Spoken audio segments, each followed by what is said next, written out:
Bismillahirrahmanirrahim. I am Dr. Akhtar working as chest and medical specialist in Burewala as well as in Jijavatni.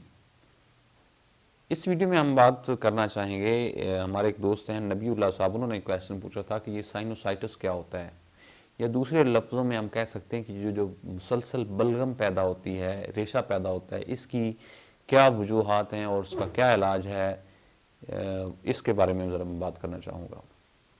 सबसे पहले point पे है कि ये sinusitis क्या होता है। साइनोसाइटिस पे बात करने से पहले थोड़ा समझना होगा कि साइनस क्या होती है।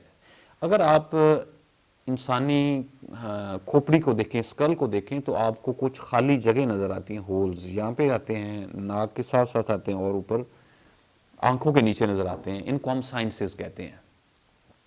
नॉर्मल इस तरह होता है कि जब हम सांस में ले रहा हूँ तो सांस जब हम लेते हैं तो उनमें छोटे छोटे सुराख हैं, तो उनके अंदर प्रॉपर वेंटिलेशन होती है। जब वेंटिलेशन होती है तो उसकी वजह से उनकी सिक्रीशंस ड्रेन होती रहती हैं, एक नॉर्मल प्रोसेस चलता रहता है।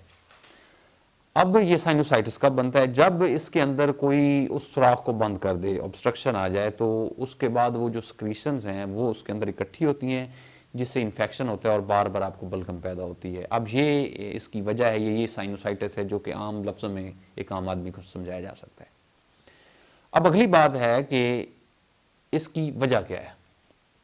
अब इसकी मल्टीपल वजूहात हैं, हम कॉमन वजूहात की बात करेंगे। सबसे पहली है इन्फेक्शंस का होना। नंबर 1 है वायरल इन्फेक्शंस। अब इसमें आजकल कोविड का सिलसिला चल रहा है और बहुत सारे लोगों में कंप्लेंट आती भी है कि उनको वो सूंघ नहीं सकते। तो किसी हद तक ये एक एरिया है, बाकी पर बॉडी इन्वॉल्व होती है, लेकिन ये एक एरिया भी उससे इन्वॉल्व होता है। इसके अलावा और भी कोई मल्टीपल हज़ारों में हम कह सकते हैं वायरसेस हैं, तो वो एक तो इसको इन्फेक्ट करते हैं, प्रॉब्लम करते हैं। नंबर 2 पे है बैक्टीरिया, और बैक्टीरिया भी मल्टीपल हैं। और नंबर 3 पे है फंगस, जिसको आम लफ्ज़ों में हम उल्ली भी कहते हैं पंजाबी में, तो वो इसके अंदर लग जाती है, और वो होती है उन लोगों को जिनका आसाबी निज़ाम कमज़ोर हो, फॉर एग्जांपल शुगर वाले मरीज़ हैं। इसके अलावा अगर किसी का नाक बंद रहता है हड्डी टेढ़ी होने की वजह से, या किसी को पॉलिप्स हैं, या किसी के नाक में ट्यूमर है, तो मतलब वो तमाम वजूहात जो उन सुराखों को बंद कर सकती हैं, उनकी वजह से आपकी बलगम मुसलसल पैदा हो सकती है।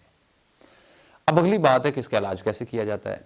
अब हमारी सोसाइटी में मेजॉरिटी लोगों की, अगर आप यूट्यूब पे वीडियो भी देखें, तो जो मुसलसल बलगम पैदा होती है, इसकी हकीम हजरात या कुछ क्रैक्स जो हैं वो तो जी हाथ बयान करते हैं, जी इसका 100% इलाज है, ये है, वो है।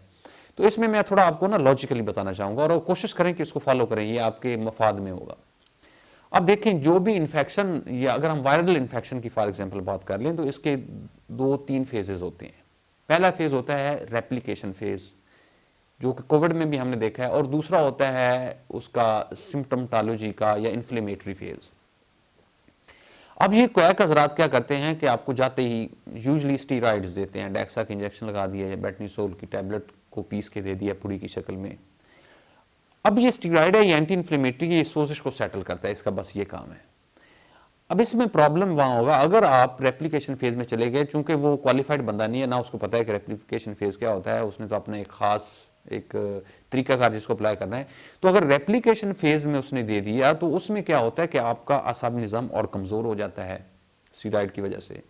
तो जो वायरस है, ये जो बैक्टीरिया है, या जो फंगस है, वो बड़ी तेज़ी के साथ फैलती है, जिससे आपका ज़्यादा नुकसान होता है और बीमारी ज़्यादा फैल जाती है, कॉम्प्लिकेट हो जाती है। और अगर फिर आप किसी स्पेशलाइज बंदे के पास भी जाएं, तो आपको कोई ज़्यादा फायदा नहीं होगा, या थोड़ा बहुत होगा, क्योंकि आपने अपनी डिजीज़ को खुद ही बढ़ा दिया है। तो इसलिए कोशिश करें कि प्रॉपर क्वालिफाइड बंदे को दिखाएं, क्योंकि ये थोड़ा टेक्निकल सा मसला होता है। अब इसमें आ गया ये मुख्तलिफ किस्म के इन्फेक्शंस हैं। उसके बाद अगर इन्फेक्शन ना हो, तो आगे इसकी वजूहात होती हैं कुछ ऑब्स्ट्रक्शन की, तो वो फिर सर्जरी से उसका हल हो सकता है। ये तो है जिस तरह हमारे एक पब्लिक में इलाज किया जाता है। दूसरा है कि इसका इलाज किस तरह किया जाना चाहिए। अब इसमें कुछ प्रिकॉशंस मैं वीडियो में बता सकता हूँ कि इसका प्रॉपर हल तो एक क्वालिफाइड डॉक्टर, आपको उन पास जाना पड़ेगा जो एलर्जी का स्पेशलिस्ट है, क्योंकि ये देखना पड़ेगा कि ये वायरस की वजह से बैक्टीरिया है, फंगल है, कोई और वजह, वो डेफिनेटली एग्जामिनेशन से पता चलेगा। कुछ एहतियातें मैं बता देता हूँ। बहुत सारे लोगों को पता होता है कि उनको ख़ास किस्म के सीज़न में जिस तरह अगर हुआ है, तो फिर आपको कोई ज़रूरत नहीं है इधर उधर से कोई इंजेक्शन लगवाने की या टैबलेट खाने की। इसमें सिंपल जिस तरह घरों में लोग कुछ भाप की शक्ल में लेते हैं, तो स्टीम वगैरह, उससे ये सिम्टमटोलॉजी कह लो या सिम्टोमेटिक इलाज है और यही करना चाहिए, और इससे आप मोस्टली केसेस में ठीक हो जाएंगे। अगर फिर भी ज़्यादा बलगम पैदा हो रही है और बार बार हो रही है तो इसका मतलब ये बैक्टीरियल इन्फेक्शन है, और उसके लिए फिर हम फर्दर कल्चर करवाते हैं और उसमें हम बैक्टीरिया की खास किस्म को देखते हैं कौन सी, और फिर वो एंटीबायोटिक्स हम यूज़ करते हैं। अब इसमें भी बड़े लोगों का ये क्वेश्चन होता है, जी डॉक्टर साहब हमने एंटीबायोटिक यूज़ करते हैं, ठीक हो जाता है, फिर छोड़ते हैं, फिर हो जाता है, इस तरह। तो अब इसमें प्रॉब्लम ये है कि वो अपने साथ भी ज्यादती कर रहे हैं। अब एंटीबायोटिक वो खास किस्म की कोई भी ले रहे होंगे अंदाजे से, तो इसमें हमें खास किस्म का बैक्टीरिया देखना होता है कौन सा है, और उसके हिसाब से एंटीबायोटिक देते हैं तो आपका प्रॉपर इलाज होता है। अदरवाइज टाइम पास वाली स्टोरी है, और अगर वो प्रॉपर बैक्टीरिया नहीं तो आपके नुकसान होगा, क्योंकि आपका इम्यून सिस्टम कमज़ोर होगा एंटीबायोटिक्स लेने से। तीसरी बात है, अगर कोई फंगल इन्फेक्शन है, फंगल इन्फेक्शन का फिर एंटी फंगल से इलाज होता है, वो भी क्वालिफाइड डॉक्टर की बात है। उससे हट के है, अगर किसी की ऑब्स्ट्रक्शन है तो वो फिर ईएनटी सर्जन की बात आ जाती है कि उसमें ऑब्स्ट्रक्शन जो है या पॉलिप्स हैं वो फिर, या नाक की हड्डी टेढ़ी है तो वो फिर सर्जरी से उसका हल हो सकता है। तो अब इसमें जो मैं आपको एक मैसेज देना चाहूँगा वो ये है कि ये थोड़ा कॉम्प्लिकेटेड सा काम है। जो बलगम, बहुत सारे लोग कहते हैं जी बलगम पैदा होती है डॉक्टर साहब पता नहीं कहाँ से आती है, सुबह के टाइम बार बार आ रही होती है, खाने के बाद आ रही होती है, तो ये साइनोसाइटिस की वजह से ये होती है। लेकिन ये एक टेक्निकल काम है, और आप कोशिश करें कि अपनी तरफ से सेल्फ मेडिकेशन ना करें, क्वैक से मेडिसिन लें, किसी क्वालिफाइड डॉक्टर को दिखाएं, तो कम से कम आप उसका डायग्नोसिस लें, डायग्नोसिस के बाद आप उसका हल करें, तो इसका बेहतरीन ज़बरदस्त हल है। अदरवाइज टाइम पास से आपकी चीज़ें कॉम्प्लिकेट होंगी और बाद में आपके प्रॉब्लम्स बढ़ेंगे।